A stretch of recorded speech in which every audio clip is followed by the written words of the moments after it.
এক গভীর জঙ্গলে ছিল এক চালাক শিয়াল, যার নাম ছিল পণ্ডিত শিয়াল।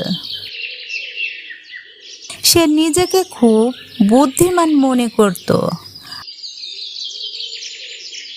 আর সব সময় অন্যদের বোকা বানিয়ে মজা পেত। একদিন তার খুব খিদে পেল।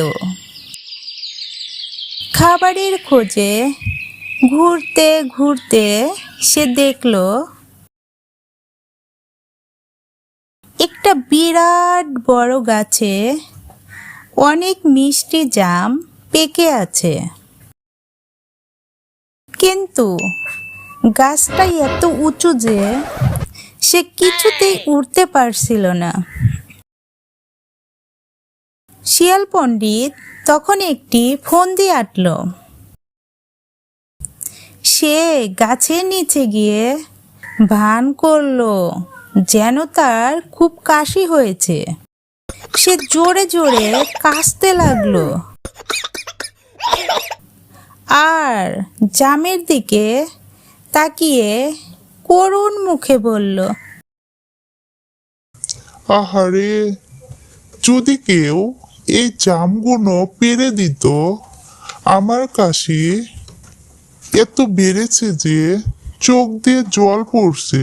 আমি নাকি শুনেছি এই জাম খেলে সব রোগ সেরে যায়। একটা সরল মনের খরগোশ পাশ দিয়েই যাচ্ছিল। সে শিয়ালের কথা শুনে ভাবল, ইস, শিয়াল পণ্ডিত বুঝি খুব কষ্ট হচ্ছে, আমি একটু সাহায্য করি। খরগোশটি গাছে উঠে কিছু জাম পেড়ে নিচে ফেলল। শিয়াল পণ্ডিত তাড়াতাড়ি করে জামগুলো তুলে নিয়েই ভোদৌড়। খরগোশ নিচে নেমে দেখল শিয়াল নেই।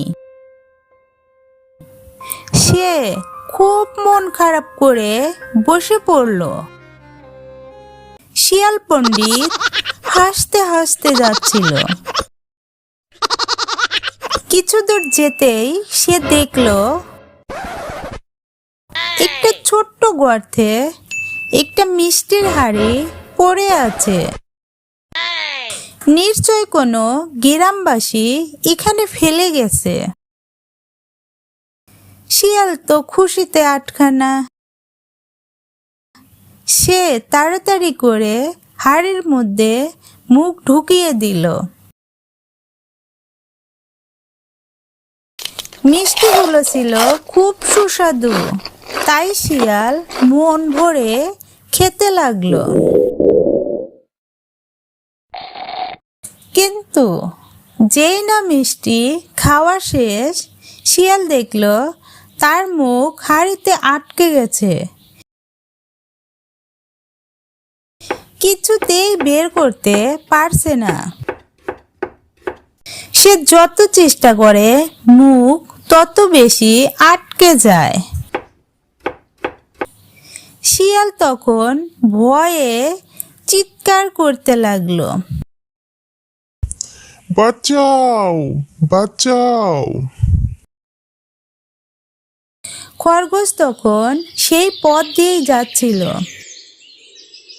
সে শিয়ালের চিৎকার শুনে অবাক হয়ে দেখল শিয়ালের কাণ্ড। খরগোশ শিয়ালকে চিনতে পারল। সে হাসতে হাসতে বলল, কেমন জব্দ! অন্যের সরলতার সুযোগ নিলেই এমনটাই হয় পণ্ডিত শিয়াল। শিয়াল তখন খুব লজ্জা পেয়ে গেল। সে খরগোশের কাছে ক্ষমা চাইল আর বলল, দয়া করে আমাকে সাহায্য করো।